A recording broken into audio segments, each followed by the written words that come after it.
Hola, feliz día. Vamos a hablar hoy de la unidad número 2, que es llamada enzima y también enzimas y vitaminas. Pero en esta parte está aquí escrito enzimas porque es lo que vamos a tratar hoy. Enzimas, todas las características, cómo funcionan, la catálisis, la química, todo eso. Y posteriormente vamos a hablar de las vitaminas. Mi nombre es Susan Rojas y voy a ser la encargada, su profesora encargada de dictarles la unidad. Ok, entonces bueno, comencemos un poco hablando de qué es lo que hace una enzima. Las enzimas afectan la velocidad de una reacción, aquí se los indica. Afecta la velocidad de una reacción. ¿Cómo lo hace? Acelerando esa velocidad, haciendo que una reacción que en la naturaleza se dé de forma muy lenta, al agregar una enzima se dé en cuestiones de segundos o minutos. O sea, se dé de una forma más rápida. Entonces acá vamos a entender un poquito qué es la velocidad de la reacción, cómo trabaja esa enzima y más adelante conoceremos algunas características de ellas, ¿ok? Entonces empecemos un poco hablando de qué es la velocidad de la reacción, ya que las enzimas lo que hacen es acelerar esa velocidad. De manera general, la velocidad de una reacción, como muy bien lo indica acá, es el cambio en la concentración de reactante o producto por unidad de tiempo. Entonces viene expresado en estas fórmulas matemáticas que dice velocidad es igual a la variación de reactante sobre tiempo o la variación de producto sobre tiempo. A grosso modo, nosotros podemos decir una reacción, yo puedo medir la velocidad de una reacción por el cambio en la concentración de reactivos. ¿Ves? Si en un determinado tiempo yo veo que se consumieron o bajaron la concentración de reactivos, pues esa reacción puedo, mediante unos cálculos, en un determinado tiempo, saber a qué velocidad se está realizando. O también se puede medir la velocidad de una reacción por la variación en la concentración de productos en un determinado tiempo. Nosotros tenemos un producto y luego vemos en un determinado tiempo que subió la cantidad de producto formado, entonces pues se puede allí determinar esa velocidad. Entonces, en el cambio, repito, cambio de concentración de reactante o cambio de concentración de producto, nosotros podemos obtener la velocidad de una reacción. Hay varios tipos de reacciones, acá se las explicamos. Hay una reacción de orden cero, llamada así, porque la velocidad de la reacción no va a depender de la concentración de reactante que usted agregue.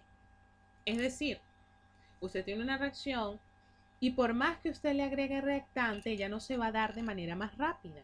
Esas son reacciones de orden cero que al usted graficar, nosotros observamos en este gráfico velocidad con respecto a la concentración de reactante, que no importa la concentración que usted agregue, la velocidad se mantiene constante.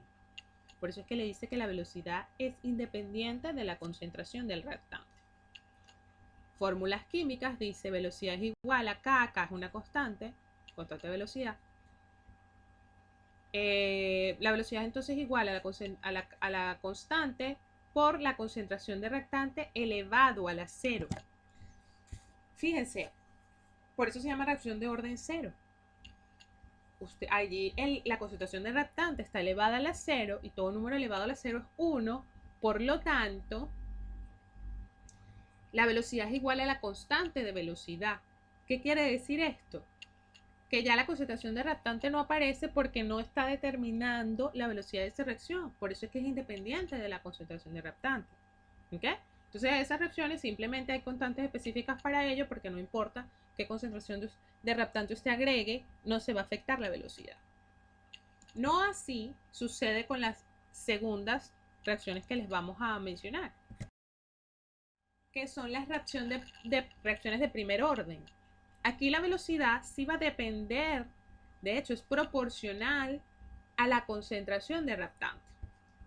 Observemos entonces que a medida que usted aumenta la concentración de reactante, va a aumentar la velocidad, obteniendo de esta manera esa línea perpendicular que vemos allí, esa línea donde va a ser directamente proporcional la concentración a la velocidad. Cuando nos vamos acá a la fórmula de la velocidad, nos dice velocidad es igual a la constante de velocidad por la concentración de reactante elevado al primer orden. Es decir, queda igual la fórmula. Velocidad es igual a la constante por la concentración. Allí la concentración sí va a determinar la velocidad, porque a medida que usted aumente la concentración, aumenta la velocidad de la reacción.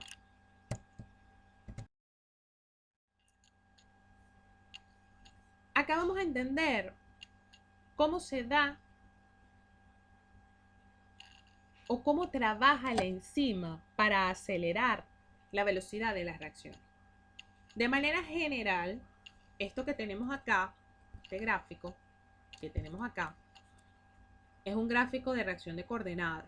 Es un gráfico que simplemente me está especificando en términos de energía el paso de un sustrato, que es este S que está acá, el paso de un sustrato a producto.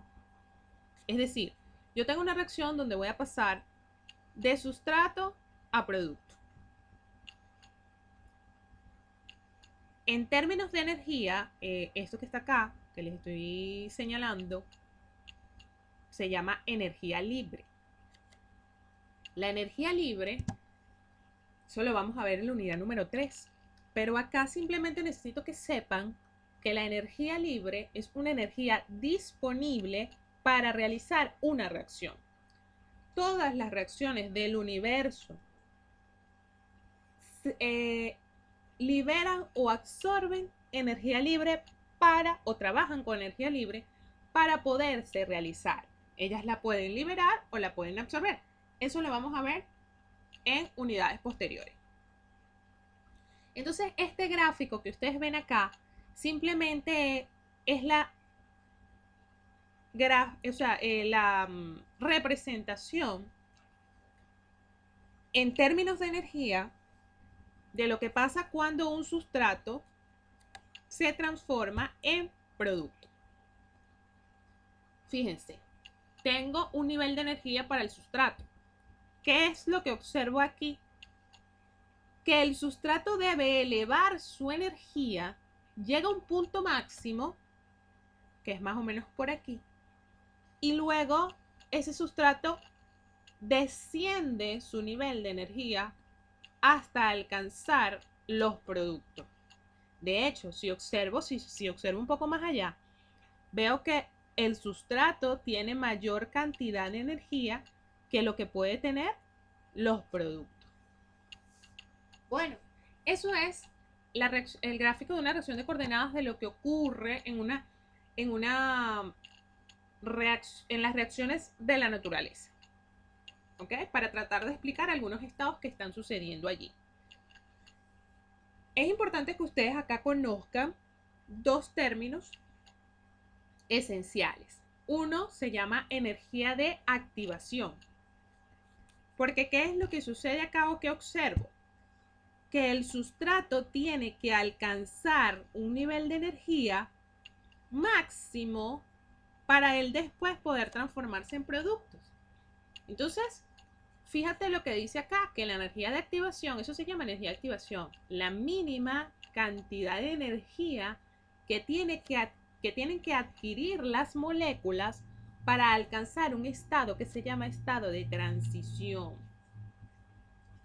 Todas las moléculas de sustrato deben absorber o toman energía, tienen que adquirir una cantidad de energía, alcanzan un estado que se llama estado de transición y luego de esa manera, cuando ellas aquí, en este estado, ya alcanzan el estado de transición, pueden finalmente liberar esa energía que adquirieron y transformarse en producto.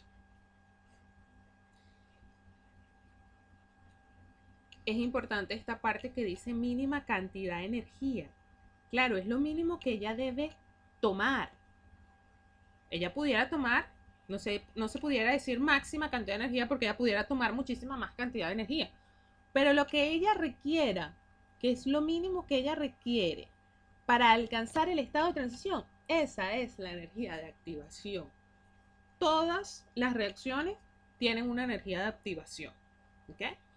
Entonces, estamos claros con esto acá, que es entonces la energía de activación. Fíjense, al llegar a este punto, que es el estado de transición, esa parte, esa última parte de allá, que es el estado de máxima energía allí, como se les dice acá, es un momento molecular fugaz.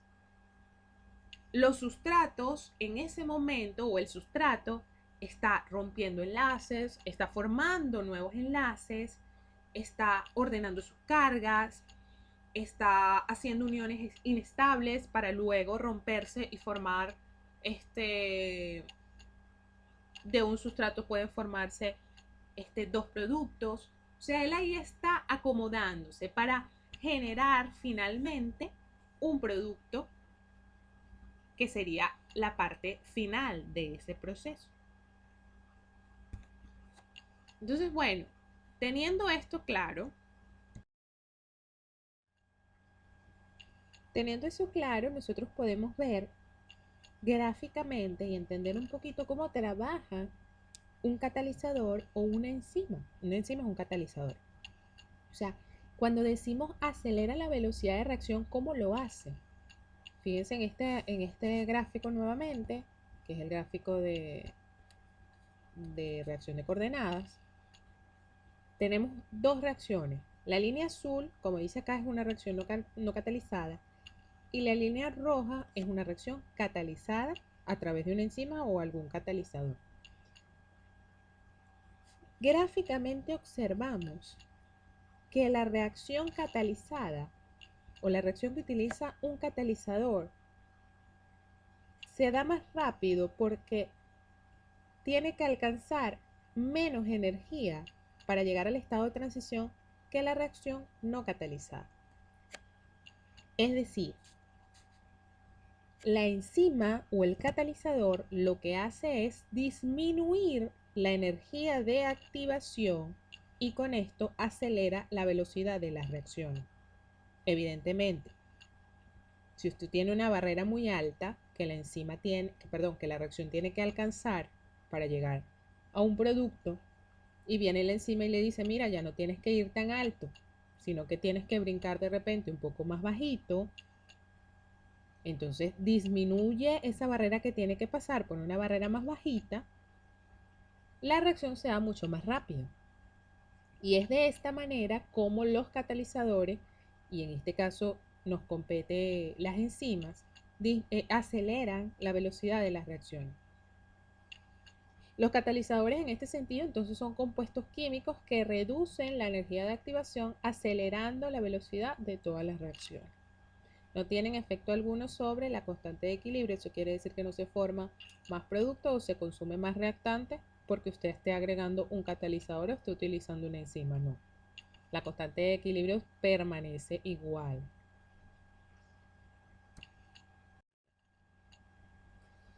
¿Cómo lo realizan? ¿Cómo realizan esta disminución de la energía de activación? Pueden realizarlo de dos maneras.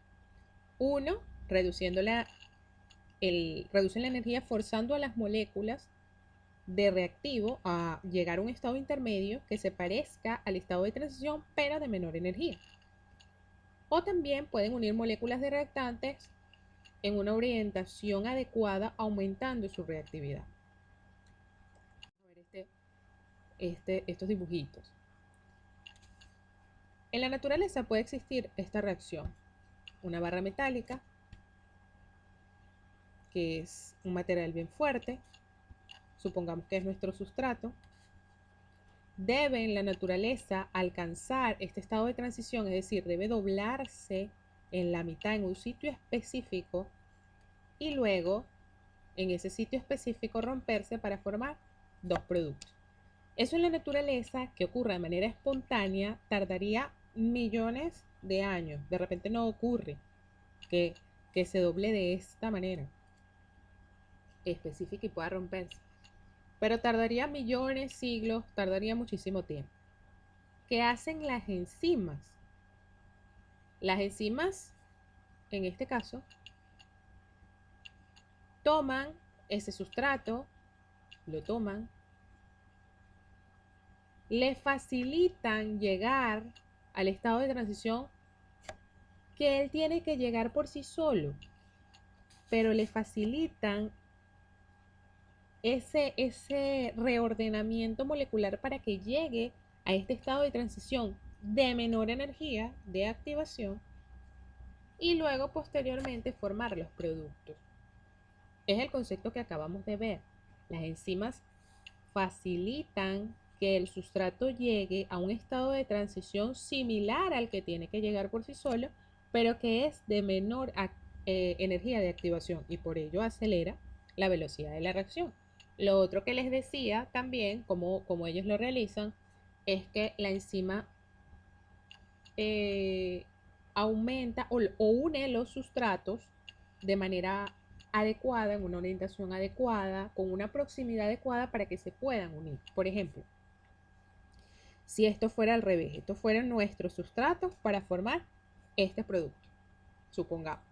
Entonces, estos dos señores en la naturaleza deberían primero chocar de manera efectiva, lo que se llama una coalición efectiva.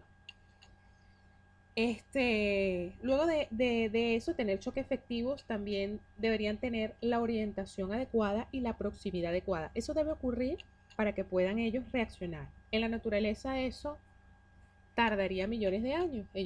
Las moléculas empiezan a chocar de manera desordenada. Entonces, ¿qué hace la enzima? Agarra estos dos sustratos, los une acá, supongamos que estamos al revés, los une acá en la orientación adecuada, en la proximidad adecuada, para que choquen de manera perfecta y efectiva y finalmente pueda formar el producto. Entonces, de esas dos maneras es que trabaja la enzima, disminuyendo la energía de activación para que se pueda acelerar la reacción.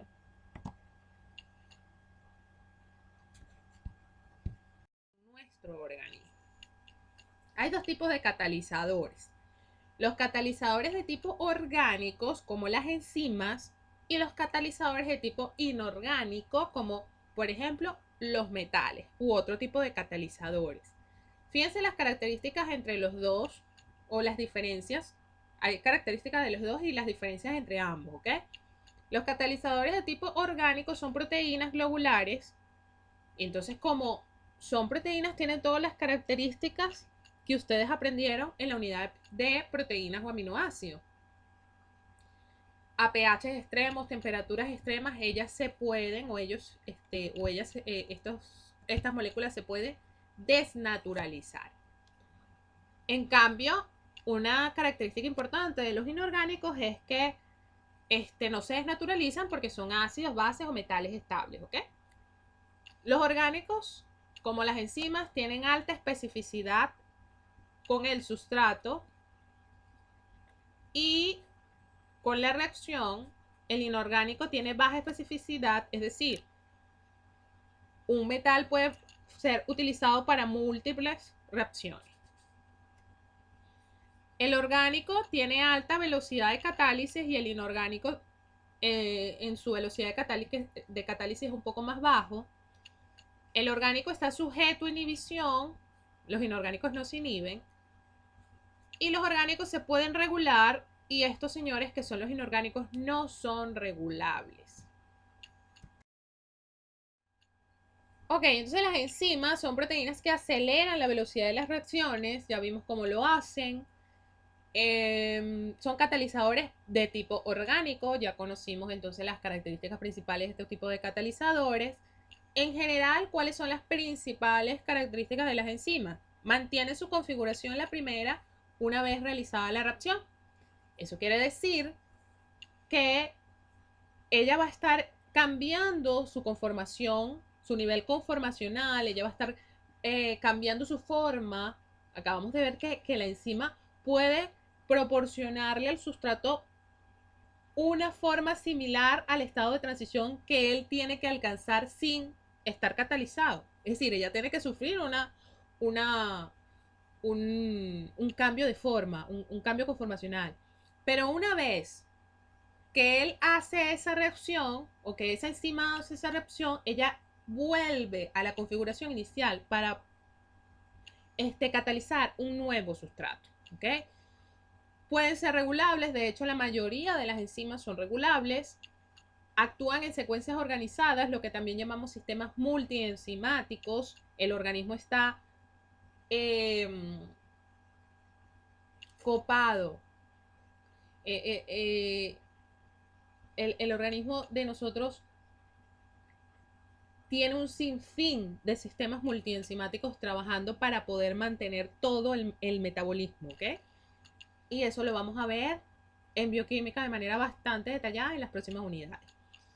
Disminuyen, como ya conocen, la energía de activación, son altamente específicos. ¿Qué quiere decir esto? Que una enzima que reconoce solo al sustrato A puede llegarle al sustrato B, C, D, lo que sea, y no es el sustrato que ellos catalizan, y esa reacción no se va a dar. Ellos son altamente específicos para su sustrato y no alteran el equilibrio de la reacción, como vimos anteriormente. Bueno, entonces fíjense, las enzimas van a tener un sitio de reconocimiento del sustrato que se llama sitio activo. Es una partecita de la enzima que se va a encargar de unir al sustrato de una manera tan eficiente para que se lleve a cabo la reacción y su transformación en producto. Entonces el sitio activo es el lugar de unión de la enzima al sustrato. Es importante que sepan que la enzima tiene muchos sitios activos y que ese sitio activo va a determinar la especificidad enzimática. Es una zona hidrófoba, o generalmente es una zona que está ubicado en un centro hidrófobo, pero en el exterior de ese sitio activo se van a encontrar como estas patitas que ustedes ven acá, que no son más que las cadenas laterales de esos aminoácidos que conforman el sitio activo. Y esas cadenas laterales son generalmente de aminoácidos cargados o que tengan carga para que puedan interaccionar de manera adecuada con el sustrato y generar el producto. Entonces, generalmente son aminoácidos cargados, como les explico, que interaccionan entonces con sitios específicos de este sustrato y de esa manera pues lo fijan, generan enlaces, entre otras reacciones que se puedan llevar a cabo allí. ¿Okay?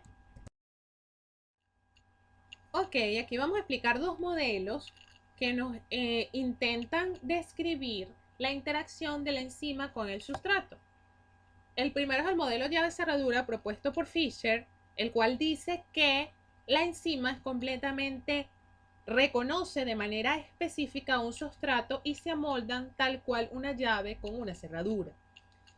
Este modelo tiene dentro de sus características que la rigidez del sitio catalítico, o sea, él dice que la enzima, fíjense el ejemplo, el dibujito que está acá, la enzima reconoce al sustrato de una manera específica y luego lo transforma en producto. El sustrato se adapta de manera exacta a la enzima y la enzima al sustrato. Pero, y la enzima al sustrato, pero no explica los cambios de conformaciones que están ocurriendo acá. Es por eso que ocurrió luego, años más tarde, el modelo que se llama modelo de ajuste inducido, propuesto por Koslan, el cual nos dice que el sustrato, al unirse con la enzima, genera un cambio conformacional y viceversa, o sea, el sustrato se une con la enzima, fíjense que aquí está cuadrada y aquí ya está redondita, hay un cambio de conformación. Este sustrato generó en la enzima un cambio de conformación y a su vez la enzima al unirse con el sustrato lo va a cambiar de conformación. ¿Para qué? Para que él alcance el estado de transición de menor energía y con ello disminuya esa energía de activación, que era lo que veníamos hablando anteriormente, y luego generar los productos. Es decir, este modelo es el que se usa actualmente porque es el que explica de mejor manera cómo trabaja esa enzima desde el punto de vista conformacional. La característica importante de este modelo es que la enzima y el sustrato sufren distorsión al unirse a ambos. ¿Okay? Que es lo que hemos venido hablando hasta ahora. Entonces, este modelo de ajuste inducido es el que se encuentra actualmente avalado y el que por el cual se explica mejor el funcionamiento enzimático.